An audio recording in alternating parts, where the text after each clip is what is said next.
everyone, Pratima here. So if you're buying a semi-flagship smartphone in 2025, there are two best Android phones right now. The OnePlus 13 and the Samsung Galaxy S25. The OnePlus 13 is slightly cheaper at 70,000 rupees, whereas Samsung always likes to keep their prices higher during launch, and it eventually gets some form of cashback in a month or two. So which one's a better value? Should you go with the traditional safe choice of the Galaxy S25, or does the OnePlus 13 deserve a shot instead? Let me tell you all of that in my detailed comparison here. Let's get started. Alright, let's first talk about their designs, and honestly, I had the weirdest time comparing the OnePlus 13 and the Samsung Galaxy S25 next to each other, because on the one hand, the OnePlus 13 is a typical big boy smartphone that weighs well over 200 grams, while the S25 is the exact opposite. A cute, compact phone that almost feels so good in my hands and fits perfectly in my pocket. Both phones look a lot like last year's model, although I must say OnePlus has made some right improvements when it comes to the design and build quality. I can choose from a glass back like this one, or with a nice microfiber vegan leather which feels so premium in the hands. The OnePlus 13 is also the first OnePlus phone since 2020's OnePlus 8 Pro with an official IP68 rating. It even has a more robust IP69 rating, which is missing on the S25. The S25 only has IP68. The display side of things is quite good on both of these phones though. With the OnePlus 13, I like how you're getting a few things that you won't even find on the more expensive S25 Ultra. There's Dolby Vision support, a high-frequency 2160Hz PWM dimming so that you don't develop eye strains or headaches after looking at the screen for long hours, and also something called Aqua Touch so that I can still reply my messages even when my hands are wet or when I'm in the shower. But what about the green line issue? Oh yes, I know some of you guys may be worried about the frustrating green line issue on OnePlus phones, but don't you worry, OnePlus will now be offering a lifetime screen warranty and free replacement if you get green line issue on OnePlus 13. OnePlus also says that they have done a lot of tests and are investing a lot in R&D, so chances are the newer models won't be getting those green line issues. Anyway, OnePlus now also has an ultrasonic fingerprint sensor just like we get on the S25. I also thought it would be the brighter of the two because of the higher brightest numbers that OnePlus is advertising, but turns out the Galaxy S25 is actually the one with better outdoor visibility, since it hits nearly 1400 nits across the entire display versus 1200 nits on OnePlus. And I don't exactly know what it is about Samsung-made displays, but man, the colors, the way it renders human skin tones looks so good on this thing. Not just that, but the S25's Victus 2 glass protection should offer slightly better drop protection than ceramic guard glass on the OnePlus 13 as well. I also like the flat display on the S25, although the subtle curves on the OnePlus 13 did not bother me at all, even when I was playing high FPS games. But I found that there are exactly 4 areas where the OnePlus 13 is either somewhat better or simply too much to handle for the Galaxy S25. The speakers, the haptics, the battery life, and the charging speed.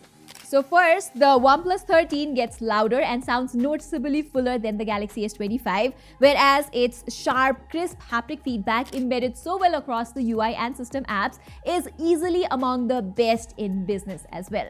And I almost feel sorry for the Galaxy S25 when it comes to battery life, to be honest. Here, the Galaxy S25 with its tiny 4000 mAh battery only got me like 5.5 to 6 hours of screen on time at best, while the OnePlus 13's big 6000 mAh silicon carbon battery comfortably lasted 9 to 10 hours on average. So yeah, I seriously hope this is a wake-up call to Samsung and even Apple, because the magic of silicon carbon batteries is just unreal. The OnePlus 13 also fills up much faster than the Galaxy S25, by the way, both wired and wirelessly. And the best part is that unlike Samsung, I don't need to spend a couple of thousand rupees extra on a power brick either, since there's a 100-watt power brick in OnePlus's box itself. Alright, let's talk about the performance now, and here on both the phones we get the latest Snapdragon 8 Elite chip with the fastest memory and storage you could find, so there is absolutely zero compromise on these two phones. The 8 Elite on the Galaxy S25 series actually has slightly overclocked CPU cores, but trust me, this isn't something you will ever notice or even care about in actual use, and no matter what I do, everything just flies on these two phones. Although because of the smoother animations of the Oxygen OS 15, I found that OnePlus 13 feels a bit more responsive, but this is not a big issue. The S25 feels smooth too. OnePlus is just slightly smoother. However, the new One UI 7 on the Galaxy S25 is just so good looking. Everything from the system app icons to the quick settings panel has been completely redesigned for a fresh new look. I also feel like the animations have gotten more coherent across the UI this time, while I absolutely love the new Samsung's dynamic island inspired feature called Navbar.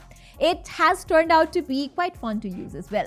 Which reminds me, the Galaxy S25 also wins in terms of software updates. Samsung commits to 7 years of software support on its flagship phones, whereas the OnePlus 13 only gets 4 plus 6 years of updates. That's like 3 more software versions up to Android 22, which is just insane. Now, coming in 2025, these two phones have all sorts of AI features as well. Something to help you write better, something to help you edit your photos, and so much more. I can also talk to Gemini by long pressing the power button on both of them, although I've got to say Samsung is clearly the AI game in the smartphone world. I especially found the new AI Select feature quite useful since it lets me do all sorts of things like select text, download images, or even turn a video into a GIF with a simple tap. It's kind of like circle to search but on steroids.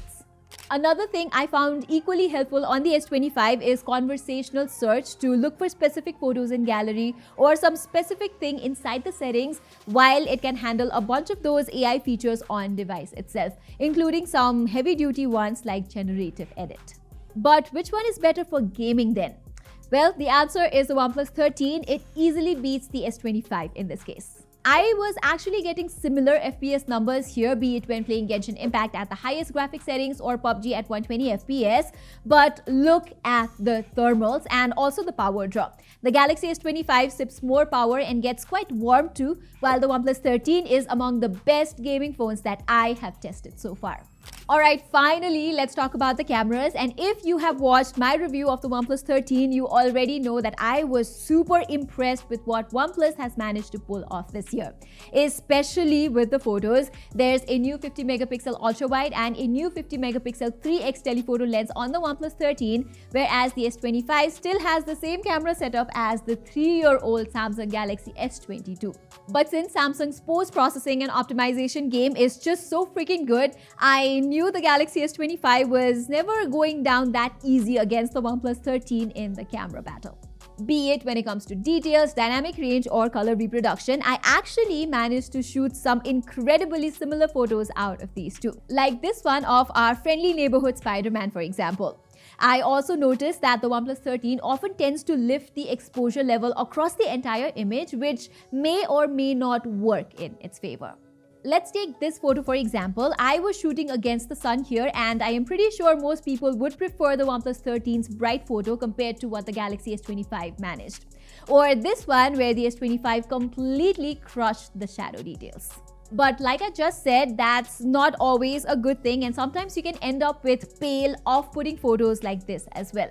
Other than that, I also found the color processing and consistency are generally better from the S25.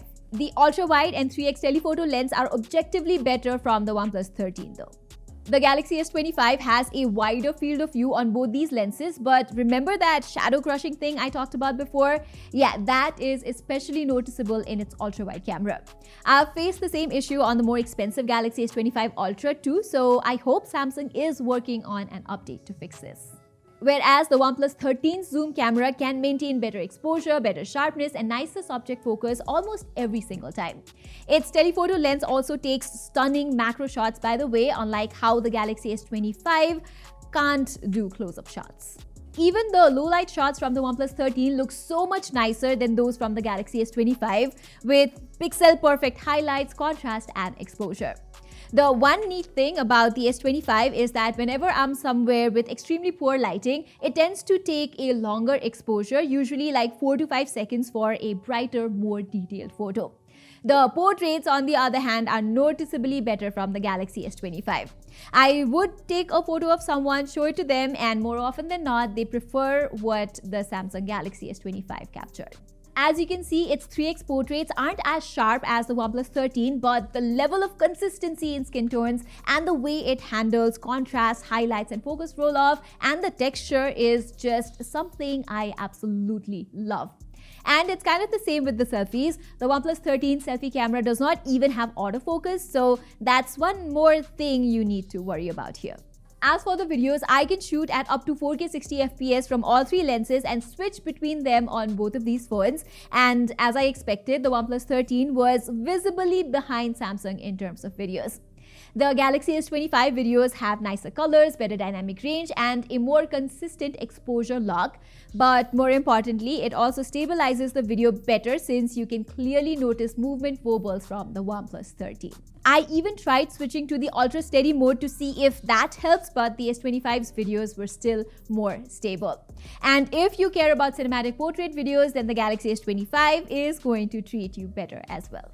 At least the OnePlus 13 selfie videos are pretty comparable. It has that field of view advantage against Samsung, although I wish OnePlus figured out how to process the highlights in the background more effectively, and most of the time the OnePlus 13's low-light videos look nicer as well. They are a bit contrasty than usual, but I kind of dig it. However, there are three little things that makes the Galaxy S25's camera experience so much richer. It lets me shoot log videos so that I can color grade however I like in post. There's that new virtual aperture thing that lets me control the depth of field in a shot. I also love how Samsung has borrowed Google's audio eraser feature this time. It means I can easily isolate, adjust, or cancel out the background noise in my videos. I can even turn my video into slow-mo by just tapping and holding the screen, while Samsung also borrowed that photographic style thing from the iPhone 16 series this time. As a result, I can get real close-up and personal with my photos so that they look exactly the way I want. So yeah, I completely agree that the OnePlus 13 is a fantastic point-and-shoot camera phone, especially given the price, but OnePlus still lacks that X factor in the camera optimization when compared to big dogs like Samsung. Okay, so conclusion time, and after using these two phones for about a week now, I am honestly a little surprised with what I have learned.